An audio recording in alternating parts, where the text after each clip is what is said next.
to Nuweiba, the purpose was to verify, to document, and to establish hypotheses that this could be a link in the Exodus pathway. Based on his analysis of documentary evidence, Leonard Moeller had long suspected the Aqaba coast as the probable location of the Red Sea crossing.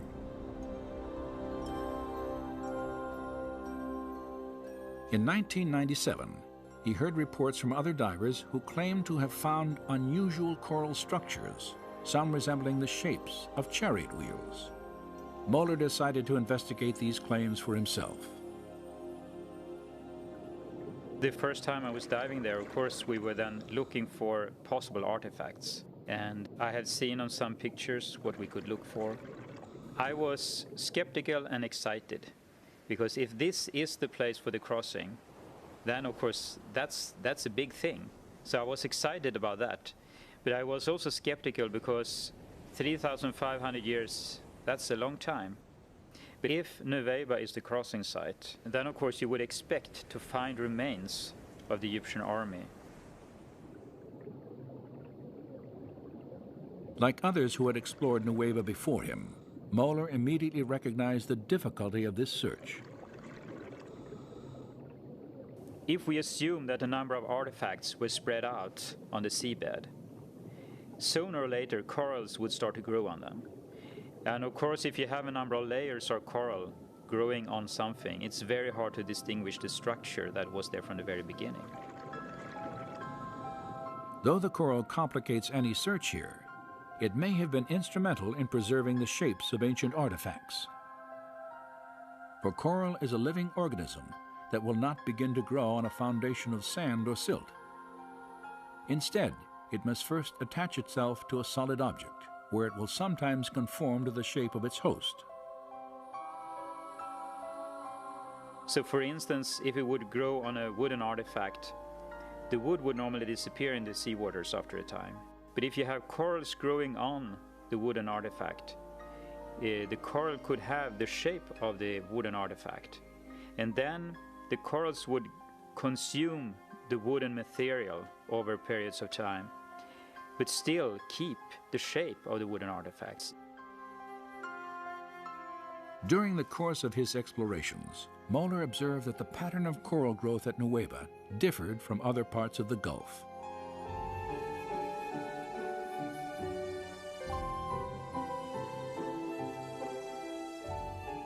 Unlike the coral at the northern and southern ends of Aqaba, which often forms large, dense reefs, some covering many acres, the formations at Nuweiba Beach are generally smaller and scattered randomly across the seafloor.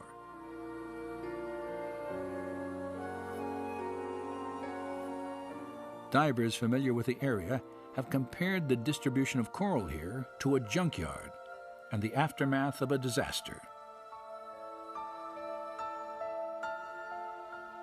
This description is fitting, and among the strange formations in these waters, many display features indicative of human engineering.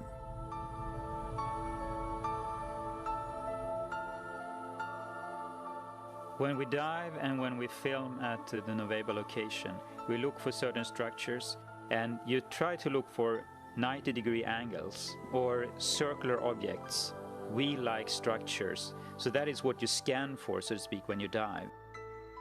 There are situations where you see something that looks like an axle, a hub, something that looks like a wheel, and you say to yourself, this is not a coral reef, this is a coral growth on an artifact. And that is what's different to me when I compare corals at other locations around the world. Since the earliest explorations at Nuweiba, one distinctive type of formation has often been identified on the seafloor. A slender, table-like structure, sometimes standing on end, with a coral-encrusted base, a straight shaft, and a circular top. It's a 90-degree angle, a right angle, between something that looks like an axle and the wheel. And you can see this in different varieties, and it looks very different from normal coral growth.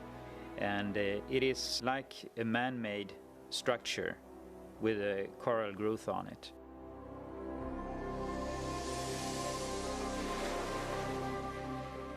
While most of the possible artifacts found off the coast of Nueva are covered with coral, one significant discovery was not.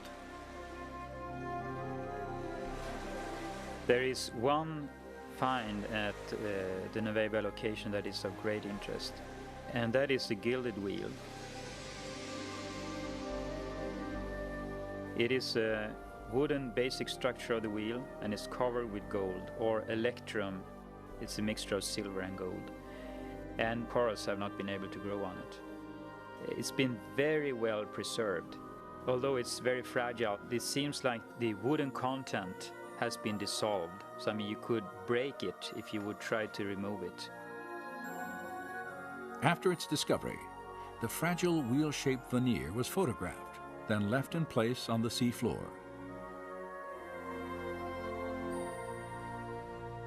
Later analysis revealed that its dimensions and design resembled four-spoke chariot wheels painted on an 18th dynasty tomb wall near the biblical date of the Exodus.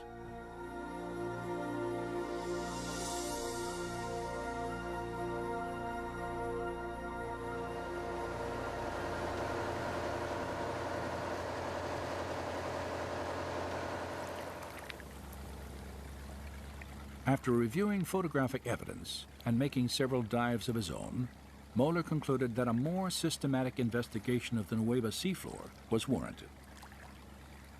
He realized that the limited diving time afforded by scuba equipment would never allow an extensive search of the area. A higher level of technology was necessary, and in the spring of 2000, the Discovery Media team lowered a robotic camera into these waters for the first time.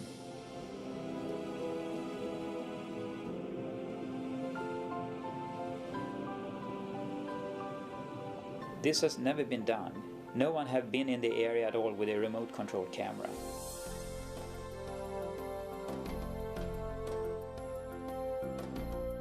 Controlled from the ship, the camera was maneuvered across the seafloor, transmitting video images for study and evaluation. We have been down to some 80-90 meters, so we can go deeper down that we can't do with ordinary diving, and we can be down as long as we like. As in his previous searches at Nueva, Moeller scrutinized the coral for specific shapes. We can see that because it's a 90-degree angle.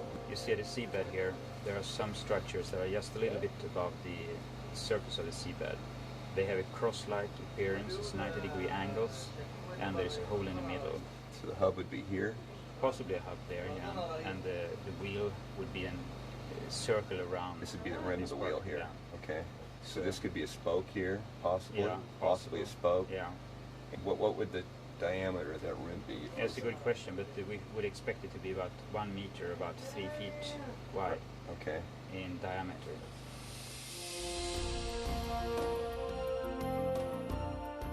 The robotic camera's survey revealed many shapes and objects familiar to Moeller, including coral formations with right angles, arches, discs, and straight shafts fused into larger masses that had the appearance of twisted wreckage.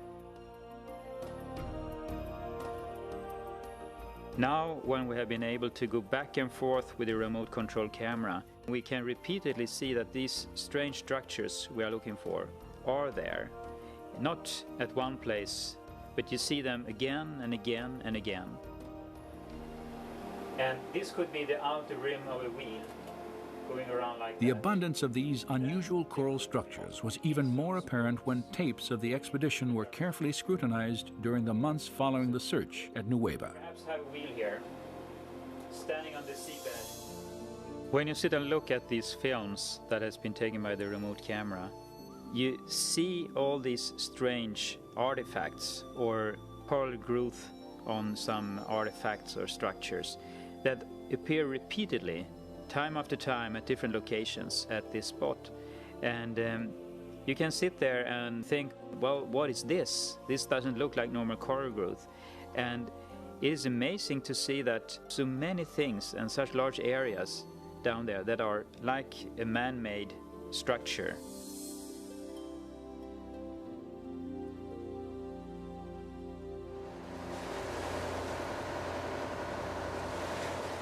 While the robotic camera logged hours of video documentation, Viveka Pontien and other divers on a second research vessel used metal detectors to evaluate specific structures on the sea floor.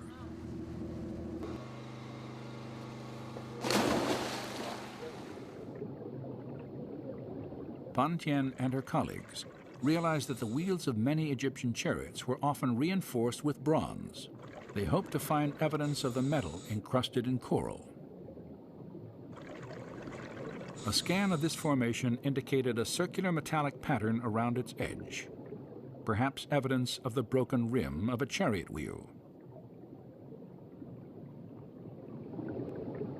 Other coral formations examined also contained fragments of metal.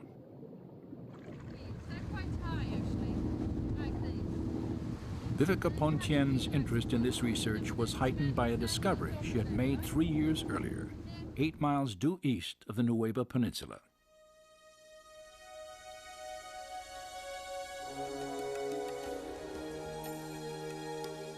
During her stay in Saudi Arabia, Pontien not only searched for Mount Sinai, she also made several dives in an attempt to document evidence of the Egyptian army on the Saudi side of the Gulf.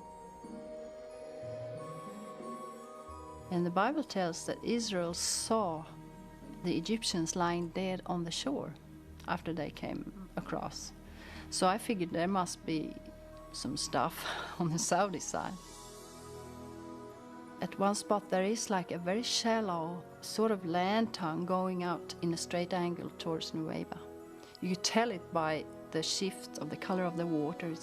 You could see how it was turquoise far out, you know.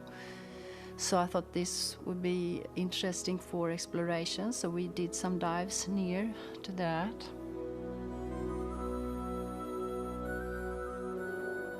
The scattered, irregular coral formations on the Saudi side of Aqaba resemble those previously found off the Nuweiba Peninsula.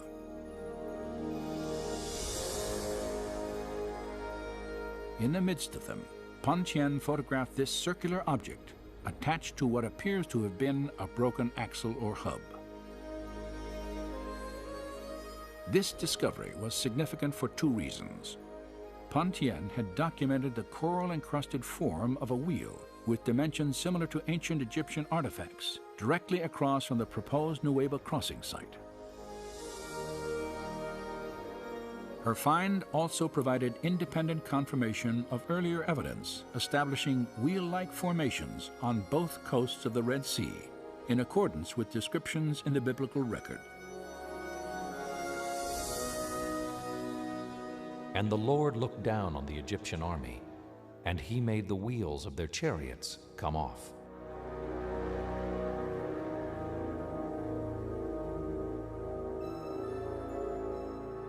A common question is, why didn't you bring up artifacts? And there are several answers to that. The best thing to do when you find something is just to keep it in position. Document it, but keep it in position.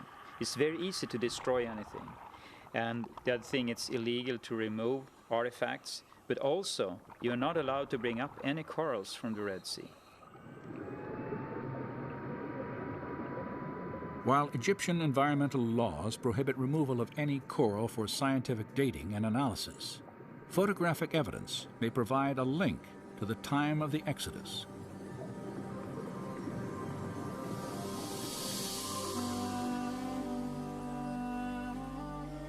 Scholars have recognized that